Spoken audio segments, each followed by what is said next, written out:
कहानी की शुरुआत होती है एक नीले आसमान के नीचे फैले गोथम सिटी से। कैमरा एक ऊंची इमारत के कांच की तरफ तेजी से बढ़ता है। अचानक एक जोरदार धमाका होता है और कांच के टुकड़े हवा में बिखर जाते हैं। दो लोग जिन्होंने जोकर का मास्क पहना हुआ है एक जिप लाइन के जरिए दूसरी इमारत पर कूदते हैं। गोथम का ये सन्नाटा अब टूटने वाला है। यह कोई आम चोरी नहीं थी। उधर सड़क के किनारे एक शख्स खड़ा है जिसके हाथ में एक जोकर मास्क है। वहाँ एक वैन रुकती है और वो उसमें बैठ जाता है। वैन के अंदर 3 और लोग हैं। सबने वही डरावने जोकर मास्क पहने हुए हैं। वे आपस में बात कर रहे हैं कि उनका बॉस कौन है। एक लुटेरा कहता है, मैंने सुना है उसे जोकर कहते हैं, वो अजीब है, उसने चेहरे पर पेंट लगाया हुआ है। दूसरा मजाक उड़ाता है, लेकिन उन्हें अंदाजा नहीं है कि जिस शख्स का वो मजाक उड़ा रहे हैं वो शायद उनके बहुत करीब है। वे गोथम नेशनल बैंक में घुसते हैं। गोलियां चलती हैं, लोग जमीन पर गिर जाते हैं, दहशत फैल जाती है। लेकिन ये लुटेरे प्रोफेशनल हैं। हर किसी का एक खास काम है। एक तिजोरी खोल रहा है, एक अलार्म सिस्टम काट रहा है और एक भीड़ को काबू कर रहा है। लेकिन यहाँ एक ट्विस्ट है। हर लुटेरे को एक गुप्त निर्देश दिया गया है, जैसे ही तुम्हारा साथी अपना काम पूरा करे उसे गोली मार दो ताकि तुम्हारा हिस्सा बढ़ जाए। ये जोकर का पहला दांव था। अराजकता की शुरुआत उसने अपनों से ही की थी। जैसे ही अलार्म काटने वाले ने अपना काम खत्म किया, उसके साथी ने उसे पीछे से गोली मार दी। जैसे ही तिजोरी खोलने वाले ने दरवाजा खोला, उसे भी मार दिया गया। गद्दारी का यह सिलसिला इतना सटीक था जैसे कोई खौफनाक सिम्फनी बज रही हो। बैंक का मैनेजर जो एक शॉटगन लेकर बाहर आता है और चिल्लाता है, तुम जानते हो तुम किसका बैंक लूट रहे हो, तुम सब मरोगे। वह माफिया का नाम लेता है। वह कहता है कि गोथम के अपराधी पहले किसी उसूल को मानते थे। तभी आखिरी बचा हुआ लुटेरा जो अब तक खामोश था मैनेजर के पास जाता है। वह अपना मास्क उतारता है। पहली बार दुनिया देखती है उस चेहरे को। सफेद राख जैसा चेहरा, खून की तरह लाल फटे हुए होंठ और वो आंखें जिनमें किसी के लिए कोई दया नहीं थी। ये जोकर था। वह मैनेजर के मुंह में एक गैस ग्रेनेड डालता है और बहुत ही ठंडे अंदाज में कहता है, मेरा मानना है कि जो चीज तुम्हें मार नहीं पाती वो तुम्हें और भी अजीब बना देती है। वह बैंक से बाहर निकलता है और एक स्कूल बस में बैठता है जो चालाकी से बैंक की दीवार तोड़कर अंदर आई थी और बच्चों की स्कूल बसों की लाइन में शामिल होकर ओझल हो जाता है। लेकिन असली खेल अब शुरू होने वाला था। अब कैमरा मुड़ता है गोथम की अंधेरी रातों की तरफ। आसमान में बैट सिग्नल चमक रहा है। शहर के अपराधी इस रोशनी को देखकर सहम जाते हैं। एक पार्किंग लॉट में माफिया चेचन और स्केयरक्रो के बीच डील चल रही है। स्केयरक्रो जो अपने डर फैलाने वाले ड्रग्स के लिए जाना जाता है, चेचन को अपना माल दिखा रहा है। तभी वहाँ हलचल होती है। कुछ लोग बैटमैन की ड्रेस में वहाँ हमला करते हैं। ये नकली बैटमैन है जो ब्रूस वेन से प्रेरित होकर खुद कानून हाथ में ले रहे हैं। स्केयरक्रो हंसता है और अपने कुत्तों को उन पर छोड़ देता है। लेकिन तभी एक असली साया ऊपर से गिरता है। एक ऐसी एंट्री जो रोंगटे खड़े कर देती है। बैटमैन अपनी टैंक जैसी गाड़ी टम्बलर के साथ वहां पहुंचता है। वह असली और नकली के बीच का अंतर साफ कर देता है। वह स्केयरक्रो को पकड़ता है, नकली बैटमैन को बचाता है, लेकिन वह खुश नहीं है। वह थका हुआ है। जब एक नकली बैटमैन उससे पूछता है, मुझ में और तुम में क्या फर्क है, तब बैटमैन अपनी गाड़ी में बैठते हुए बस इतना कहता है, I am not wearing hockey pads. Bruce Wayne वापस अपने सीक्रेट बंकर में आता है। उसके शरीर पर जख्मों के निशान हैं, कुत्तों के काटने के निशान, गोलियों के घाव। अल्फ्रेड उसका वफादार साथी उसे टांके लगाता है। यहाँ हमें ब्रूस की इंसानियत और उसकी कमजोरी दिखती है। वह भगवान नहीं है, वह एक मरता हुआ इंसान है जो अपनी हदें पार कर रहा है। उसे समझ आ रहा है कि गोथम को एक नकाबपोश रक्षक से ज्यादा कुछ चाहिए। उसे एक ऐसा चेहरा चाहिए जिसे लोग आदर्श मान सकें, और वह चेहरा है हार्वे डेंट। वह हैंडसम है, निडर है और उसके पास खोने के लिए कुछ नहीं है। हार्वे अदालत में माफियाओं के खिलाफ लड़ रहा है। एक सीन में जब एक अपराधी उस पर कोर्ट के बीच में बंदूक तान देता है, हार्वे बिना डरे उसे मुक्का मारता है और बंदूक छीन लेता है। ब्रूस वेन को हार्वे में गोथम की उम्मीद दिखती है, लेकिन उसे यह भी पता है कि हार्वे रेचल डॉस के साथ रिलेशनशिप में है। वही रेचल जिससे ब्रूस प्यार करता है। अब सीन चेंज होता है और हम देखते हैं शहर के सारे बड़े माफिया, मारोनी, चेचन और बाकी लोग एक वीडियो कॉल पर हैं। उनका सारा पैसा गायब हो चुका है। उनका अकाउंटेंट लाउ सारा पैसा लेकर हांगकांग भाग गया है क्योंकि उसे पता है कि हार्वे डेंट उसे नहीं छोड़ेगा। तभी अंधेरे कोने से एक अजीब सी हंसी सुनाई देती है। जोकर उस मीटिंग में बिना बुलाए आ जाता है। उसकी एंट्री इतनी डरावनी है कि माफिया भी डर जाते हैं। वह एक पेंसिल निकालता है और कहता है, क्या आप एक मैजिक ट्रिक देखना चाहेंगे? वह पेंसिल को टेबल पर गाड़ता है और जब एक गुंडा उसे मारने आता है, जोकर उसका सिर टेबल पर पटक कर पेंसिल गायब कर देता है। पूरे कमरे में सन्नाटा छा जाता है। जोकर उन्हें सच बताता है। वह कहता है कि बैटमैन ने उन्हें मजबूर कर दिया है और अब वे छिप रहे हैं। वह एक बहुत ही सिंपल ऑफर देता है, किल द बैटमैन। माफिया हंसते हैं, लेकिन जोकर उन्हें चेतावनी देता है कि अगर उन्होंने अभी उसे नहीं रोका तो वे सब खत्म हो जाएंगे। वह पैसे नहीं मांगता, वह बस एक मौका मांगता है गोथम की व्यवस्था को ध्वस्त करने का। वह कहता है, अगर तुम किसी चीज में अच्छे हो तो उसे कभी मुफ्त में मत करो। यहीं से कहानी एक खतरनाक मोड़ लेती है। जोकर ने अपनी चाल चल दी है। उसने माफिया को डरा दिया है, बैटमैन को चुनौती दे दी है और गोथम की शांति को आग लगाने का सामान तैयार कर लिया है। अब तक सब कुछ कंट्रोल में लग रहा था, लेकिन असली खौफ अब शुरू होने वाला था। जोकर ने ऐलान कर दिया है कि जब तक बैटमैन अपना मास्क नहीं उतारता हर रोज लोग मरेंगे। इधर बैटमैन के लिए मुश्किल सिर्फ जोकर नहीं था, माफियाओं का सारा काला धन अब हांगकांग जा चुका था, जहां गोथम की पुलिस के हाथ नहीं पहुंच सकते थे। लाओ, जो माफियाओं का अकाउंटेंट है, हांगकांग की एक गगनचुंबी इमारत में छिपा बैठा था। उसे लगा था कि वह सुरक्षित है क्योंकि कोई भी देश उसे एक्स्ट्राडाइट नहीं करेगा, लेकिन उसे ये नहीं पता था कि बैटमैन के लिए कोई सरहद मायने नहीं रखती। ब्रूस वेन और जिम गॉर्डन एक गुप्त छत पर मिलते हैं। गॉर्डन बताता है कि लाओ को वापस लाना कानूनी रूप से नामुमकिन है। यहीं ब्रूस उसे एहसास दिलाता है कि उसे कानून की जरूरत नहीं है। ब्रूस अपने नए सूट की मांग करता है। वह ल्यूसियस फॉक्स के पास जाता है जो वेन एंटरप्राइजेस का दिमाग है। ल्यूसियस उसे एक नया, हल्का और फ्लेक्सिबल सूट देता है जो ब्रूस को ज्यादा रफ्तार देता है, लेकिन एक कमी के साथ, ये सूट गोलियों के खिलाफ थोड़ा कमजोर है। ब्रूस मुस्कुराते हुए कहता है, बिल्ली के कुत्तों से बचने के लिए यही काफी है। ब्रूस हांगकांग पहुंचता है। वह अपनी रईसी का दिखावा करने के लिए पूरी बैले टीम के साथ एक आलीशान बोट पर निकलता है ताकि किसी को शक न हो, लेकिन रात होते ही वह द डार्क नाइट बन जाता है। लाओ की बिल्डिंग की सुरक्षा दुनिया में सबसे बेहतरीन है, लेकिन बैटमैन के पास ल्यूशियस का बनाया हुआ एक खास विस्फोटक स्टिकी बॉम्ब है। वह एक ऊंची पहाड़ी से कूदता है और अपने केप को पंखों की तरह फैलाकर हवा में तैरते हुए सीधे लाओ के ऑफिस की कांच की खिड़की तोड़कर अंदर घुसता है। वहां जबरदस्त फाइट होती है। लाओ के गार्ड्स मशीन गन से गोलियां चलाते हैं, लेकिन बैटमैन की रफ्तार के सामने वो टिक नहीं पाते। वह लाओ को पकड़ता है और उसे एक गुब्बारे के जरिए हवा में खींच लेता है, जहां एक C-130 विमान उसे हवा में ही लपक लेता है। उसके बाद लाओ को वापस गोथम लाया जाता है। हार्वे डेंट अब जीत के करीब है। लाओ गवाही देने को तैयार हो जाता है, जिससे गोथम के सारे माफिया एक साथ जेल जा सके। माफियाओं को अब समझ आ गया है कि उनके पास सिर्फ एक ही रास्ता बचा है।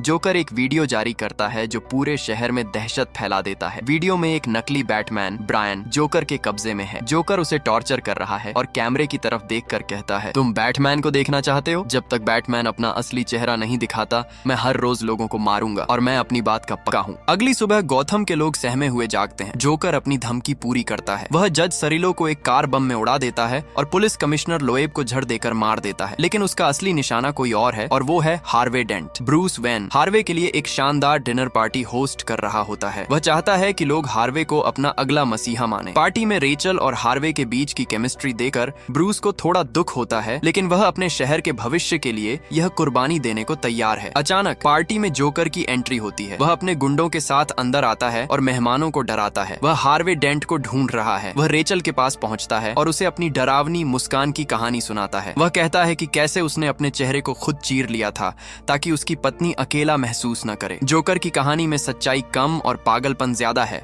वह हर बार अपनी कहानी बदल देता है। तभी बैटमैन वहां पहुंचता है और वह जोकर के गुंडों की धुलाई शुरू कर देता है। तभी जोकर रेचल को खिड़की से बाहर लटका देता है। वह बैटमैन को चुनौती देता है। वह बोलता है, या तो मुझे पकड़ो या अपनी प्रेमिका को बचाओ। वह रेचल को नीचे फेंक देता है। बैटमैन बिना सोचे खिड़की से कूद जाता है और हवा में ही रेचल को पकड़कर एक कार की छत पर गिरता है। रेचल बच जाती है, लेकिन जोकर फिर से गायब हो जाता है। ब्रूस को अब समझ आने लगा है कि जोकर कोई मामूली अपराधी नहीं है। वह उन लोगों में से नहीं है जिन्हें डराया या खरीदा जा सके। अल्फ्रेड उसे समझाता है कि कुछ लोग बस दुनिया को जलते हुए देखना चाहते हैं। जोकर की अगली चाल और भी भयानक है। वह शहर के मेयर की हत्या की कोशिश करता है जब पुलिस कमिश्नर का अंतिम संस्कार हो रहा होता है। अंतिम संस्कार के दौरान जब पुलिस की टुकड़ी सम्मान में गोलियां चलाती है, जोकर और उसके आदमी पुलिस की वर्दी में ही वहां मौजूद होते हैं। वे मेयर पर निशाना साधते हैं, लेकिन ऐन वक्त पर जिम गॉर्डन मेयर के सामने आ जाता है और गोली खुद खा लेता है। गॉर्डन नीचे गिर जाता है और उसे मरा हुआ घोषित कर दिया जाता है। पूरा शहर मातम में डूब जाता है। बैटमैन को अब अपराधी माना जा रहा है। लोग चिल्ला रहे हैं कि बैटमैन अपना चेहरा क्यों नहीं दिखाता। हार्वे डेंट भी अपना आपा खोने लगा है। वह जोकर के एक गुंडे को पकड़कर उसे एक सुनसान गली में ले जाता है और अपना सिक्का उछालकर उसे मारने की धमकी देता है। ये पहली बार था जब व्हाइट नाइट हार्वे डेंट के अंदर की काली परछाई बाहर आती है। बैटमैन वहां पहुंचता है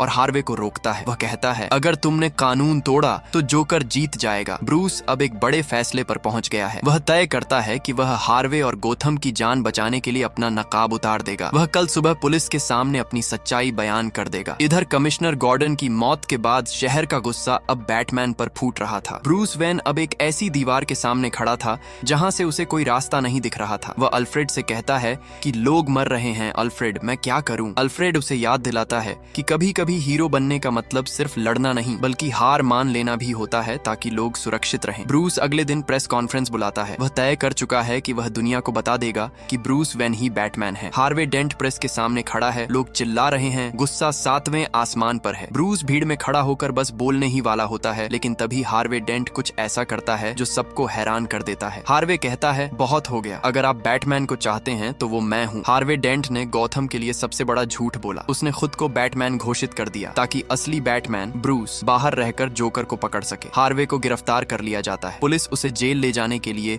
एक बख्तरबंद ट्रक में बैठाते हैं। ब्रूस हैरान है, लेकिन वह जानता है कि यह जोकर को बाहर निकालने का इकलौता मौका है। जोकर को जैसे ही खबर मिलती है कि बैटमैन पकड़ा गया है, वह अपनी पूरी ताकत के साथ पुलिस के काफिले पर हमला कर देता है। एक विशाल ट्रेलर और ढेर सारे हथियारों के साथ जोकर सड़क पर मौत का तांडव शुरू करता है। वह पुलिस की गाड़ियों को एक एक करके तबाह कर देता है। वह ट्रक पर गोलियों की बौछार करता है जिसमें हार्वे बैठा है। तभी सन्नाटे को चीरते हुए टम्बलर यानी बैटमैन की गाड़ी की एंट्री होती है। तभी जोकर एक आरपीजी लॉन्चर से बैटमैन की गाड़ी पर हमला करता है। बैटमैन हार्वे को बचाने के लिए उस मिसाइल को खुद पर ले लेता है। टम्बलर बुरी तरह डैमेज हो जाता है, लेकिन बैटमैन हार नहीं मानता। वह अपनी बाइक को इजेक्ट करता है और मलबे से बाहर निकालता है। वह अपनी बाइक को दीवारों पर चढ़ाते हुए और कारों के नीचे से निकालते हुए जोकर के ट्रक की तरफ बढ़ता है। जोकर चिल्लाकर कहता है, चलो ना, मैं चाहता हूँ कि तुम यह करो। बैटमैन अपनी बाइक की केबल्स का इस्तेमाल करके जोकर के विशाल ट्रक को बीच सड़क पर उल्टा कर देता है। ट्रक हवा में लहराते हुए पलट जाता है। जोकर मलबे से बाहर निकलता है,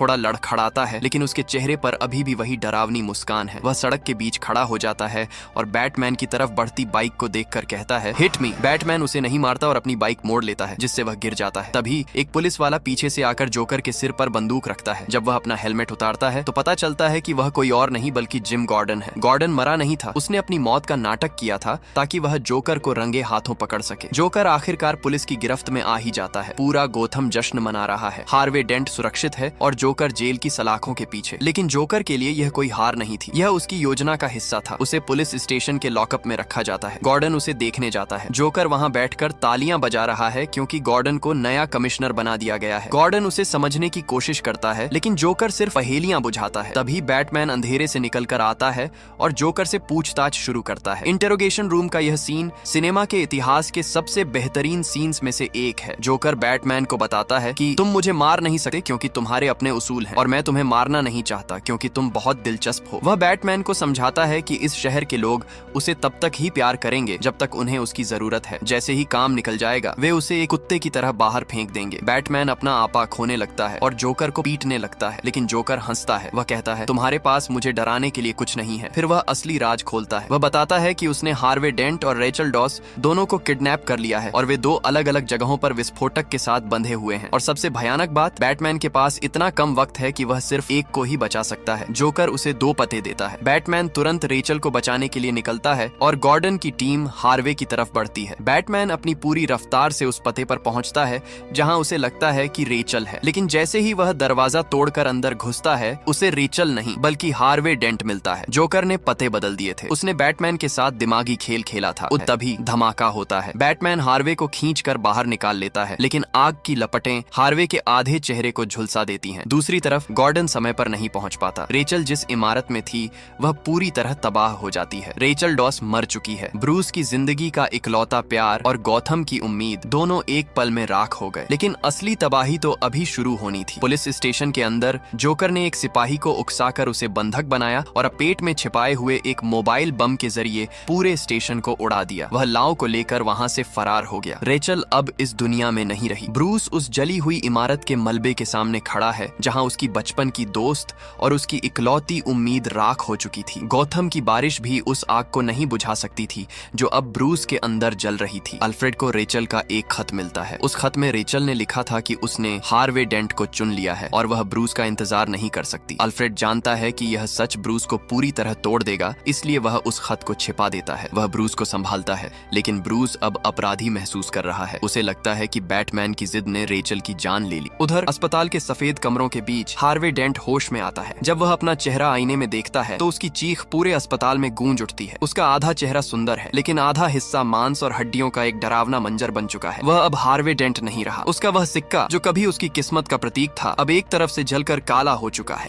कमिश्नर गॉर्डन हार्वे से मिलने अस्पताल आता है। वह माफी मांगना चाहता है, लेकिन हार्वे का गुस्सा 7वें आसमान पर है। वह गॉर्डन को अपनी बर्बादी का जिम्मेदार मानता है। वह कहता है, तुमने मुझे एक ऐसा नाम दिया था, टू फेस। अब देखो मैं वाकई वो बन गया हूँ। हूँ। हार्वे अब कानून पर भरोसा खो चुका है। उसे लगता है कि किस्मत ही इकलौता इंसाफ है। इधर जोकर अपना अगला पत्ता खेलता है। वह माफियाओं के पास वापस जाता है। लाओ और माफिया के सारे पैसे एक विशाल गोदाम में ढेर लगे हुए हैं। करोड़ों अरबों डॉलर की नकदी का वह पहाड़ देखकर किसी की भी आंखें चौंधिया जाएं। माफिया खुश है कि उनका पैसा मिल गया, लेकिन जोकर उस नोटों के ढेर पर गैसोलीन छिड़क देता है। वह एक माचिस जलाता है और उस करोड़ों डॉलर की दौलत को आग लगा देता है। माफिया चीखते रह जाते हैं, लेकिन जोकर बस हंसता है। जोकर के लिए पैसा कभी मकसद था ही नहीं। वह साबित करना चाहता था कि यह दुनिया कितनी खोखली है। लेकिन जोकर का असली शिकार तो अस्पताल में था। वह नर्स की वर्दी पहनकर हार्वे डेंट के कमरे में घुसता है। जोकर हार्वे के पास बैठता है और उसे समझाता है कि वह कातिल नहीं है। वह कहता है, क्या मैं तुम्हें एक ऐसा इंसान लगता हूँ जिसके पास कोई प्लान हो? मैं बस एक कुत्ता हूँ जो कारों का पीछा करता है। मुझे पता ही नहीं होगा कि अगर मैं एक को पकड़ लूं तो क्या करना है। वह हार्वे के दिमाग में यह बात डाल देता है कि रेचल की मौत का असली जिम्मेदार वह नहीं, बल्कि यह भ्रष्ट सिस्टम और पुलिस है। जोकर कहता है कि अराजकता सबसे निष्पक्ष होती है क्योंकि इसमें कोई भेदभाव नहीं होता। वह हार्वे के हाथ में एक लोडेड गन थमा देता है और अपना सिर उसकी नली के सामने रख देता है। वह हार्वे को मौका देता है, या तो उसे मार दो या फिर अराजकता का हिस्सा बन जाओ। हार्वे अपना जला हुआ सिक्का उछालता है। किस्मत जोकर का साथ देती है। जोकर अस्पताल को धमाकों से उड़ा देता है। धुएं और आग के बीच से जोकर एक नर्स की ड्रेस में झूमता हुआ निकलता है, जैसे उसने कोई बहुत बड़ा मजाक किया हो। पीछे अस्पताल मलबे में तब्दील हो जाता है। अब गोथम में एक नया राक्षस पैदा हो चुका था, टू फेस। हार्वे डेंट अब उन सभी लोगों का शिकार करना शुरू करता है जिन्होंने उसे धोखा दिया था। वह उन पुलिस वालों को ढूंढता है जो माफिया के लिए काम कर रहे थे। वह एक बार में जाता है,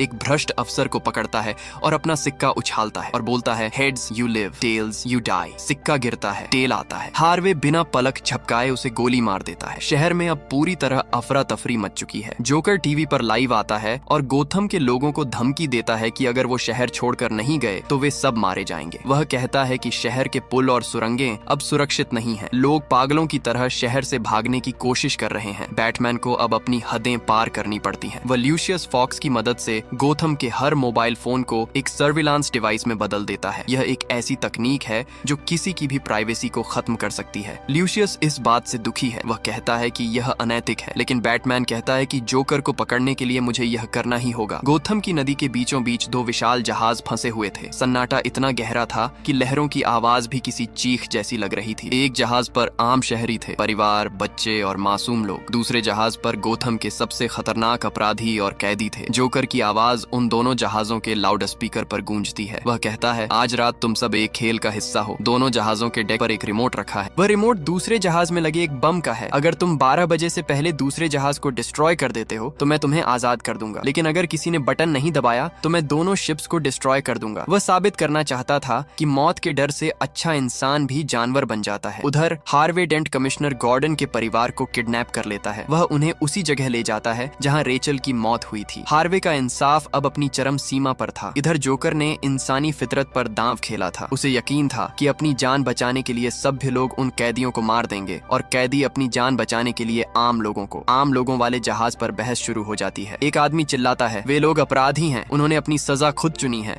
हमें उनके लिए क्यों मरना चाहिए? लोग वोटिंग करते हैं। डर उनके चेहरों पर साफ दिख रहा था। उधर कैदियों वाले जहाज पर सन्नाटा था। वहाँ के गार्ड्स डरे हुए थे। तभी एक विशालकाय कैदी जिसका शरीर टैटू से भरा था आगे बढ़ता है। वह गार्ड के पास जाता है और कहता है, मुझे वो रिमोट दो। गार्ड कांपते हाथों से उसे रिमोट थमा देता है। सबको लगता है कि अब वो कैदी दूसरे जहाज को डिस्ट्रॉय कर देगा, लेकिन उस कैदी ने रिमोट को शिप की विंडो से बाहर समुद्र में फेंक दिया। वह साबित करता है कि जिसे दुनिया राक्षस समझती है उसके अंदर भी एक आत्मा बाकी है। दूसरी तरफ आम नागरिकों के जहाज पर एक बुजुर्ग शख्स रिमोट उठाता है। उसके हाथ कांप रहे हैं। वह विंडो से बाहर दूसरे शिप को देखता है। वह बटन दबाने ही वाला होता है, लेकिन उसकी अंतरात्मा उसे रोक देती है। वह हार मान लेता है और रिमोट वापस रख देता है। जोकर का यह प्रयोग फेल हो रहा था। उसने सोचा था कि लोग एक दूसरे को मार डालेंगे, लेकिन गोथम के लोगों ने मरने को चुना, हत्या करने को नहीं। लेकिन जोकर के पास अभी भी एक मास्टर प्लान था। उधर बैटमैन गोथम की एक अधूरी बनी इमारत में पहुंचता है। ल्यूशियस फॉक्स की बनाई सोनार टेक्नोलॉजी के जरिए वह पूरी बिल्डिंग का 3D मैप देख सकता है। उसे पता चलता है कि जोकर ने वहां बंधकों को रखा है, लेकिन यहाँ एक और चालाकी थी। जोकर ने बंधकों को जोकर मास्क पहना दिया था और अपने गुंडों को डॉक्टर की ड्रेस पहना दी थी। पुलिस की स्वाट टीम जैसे ही अंदर घुसती है,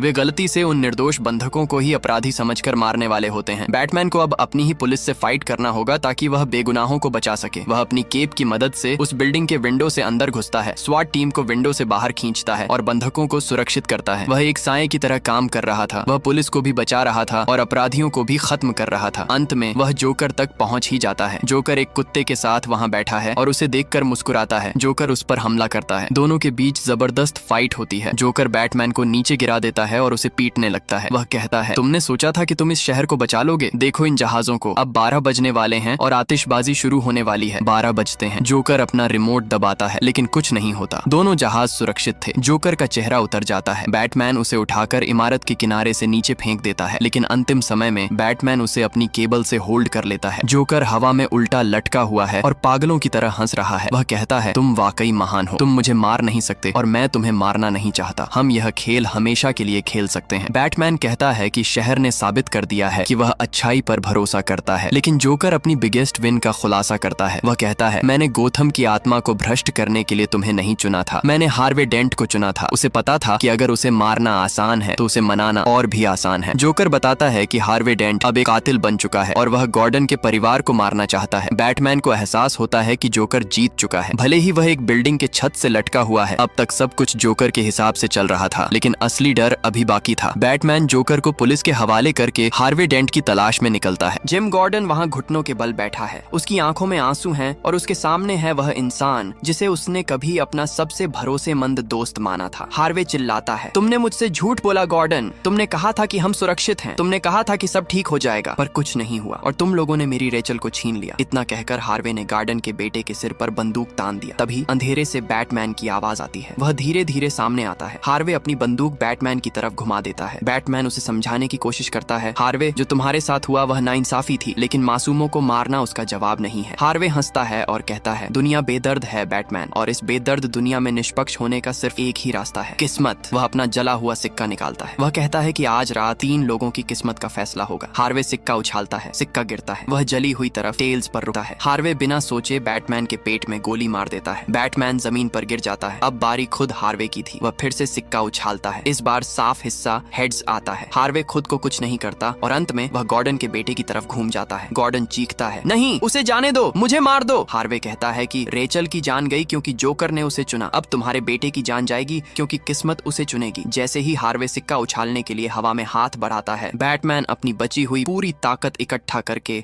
हार्वे को इमारत के किनारे से धक्का देता है। दोनों कई फीट नीचे गिरते हैं। गार्डन भागकर अपने बेटे के पास जाता है और उसे गले लगा लेता है। उसका बेटा सेफ था, लेकिन नीचे हार्वे डेंट मर चुका था। गॉर्डन नीचे उतरता है और बैटमैन के पास पहुंचता है, जो बुरी तरह घायल है। वे दोनों हार्वे की लाश को देखते हैं। गॉर्डन कहता है, जोकर जीत गया, उसने शहर के सबसे अच्छे इंसान को हमारे जैसा बना दिया। जब लोगों को पता चलेगा कि हार्वे एक कातिल था तो वे हार मान लेंगे। हमारे सारे केस, सारी गिरफ्तारियां सब खत्म हो जाएंगे। जोकर ने गोथम की उम्मीद ही मार दी। बैटमैन धीरे से उठा। वह जानता है कि गोथम को एक मसीहा की जरूरत है। वह गॉर्डन की तरफ देखता है और एक ऐसा फैसला लेता है जो कोई और नहीं ले सकता था। वह कहता है, नहीं, जोकर नहीं जीत सकता। शहर को हार्वे डेंट पर अपना भरोसा रखने की जरूरत है। गॉर्डन पूछता है, लेकिन सच का क्या? बैटमैन जवाब देता है, कभी कभी सच काफी नहीं होता, कभी कभी लोगों को उससे ज्यादा की जरूरत होती है। बैटमैन फैसला करता है कि वह हार्वे के किए गए सारे खून अपने सिर ले लेगा। वह दुनिया को बताएगा कि बैटमैन ने उन पुलिस वालों को मारा, बैटमैन ने गॉर्डन के परिवार को डराया। ये एक महान बलिदान था। उधर पुलिस और कुत्ते बैटमैन का पीछा शुरू कर देते हैं। बैटमैन, जो घायल है, अंधेरे की ओर भागता है। वह अपनी बाइक बैटपॉड पर सवार होकर गोथम की उन गलियों में ओझल हो जाता है जिन्हें उसने बचाया था। गॉर्डन का छोटा बेटा, जो यह सब देख रहा है, अपने पिता से पूछता है, पापा, वो भाग क्यों रहा है? उसने तो हमें बचाया था, फिर पुलिस उसका पीछा क्यों कर रहे हैं? गॉर्डन अपने बेटे की तरफ देखता है और उससे कहता है, क्योंकि वह वो हीरो है जिसका गौथम हकदार है, लेकिन वो नहीं जिसकी उसे अभी जरूरत है। इसीलिए हम उसका पीछा करेंगे क्योंकि वह यह सह सकता है। इसके बाद हम देखते हैं कि हार्वे डेंट का अंतिम संस्कार पूरे राजकीय सम्मान के साथ किया जा रहा है। गॉर्डन मंच पर जाके हार्वे की तारीफों के पुल बांध है। वहीं दूसरी तरफ अल्फ्रेड ने रेचल का दिया हुआ खत जला दिया ने बी, जिसमें उसने हार्वे को चुनने की बात कही थी। अल्फ्रेड जानता है कि अगर ब्रूस को यह पता चला तो वह अंदर से पूरी तरह खत्म हो जाएगा। वह ब्रूस की आखिरी उम्मीद को एक सफेद झूठ के जरिए बचा लेता है और हमारी कहानी यही खत्म हो जाती है। अगर ऐसे ही बैटमैन की और भी मूवी चाहिए तो कमेंट करो।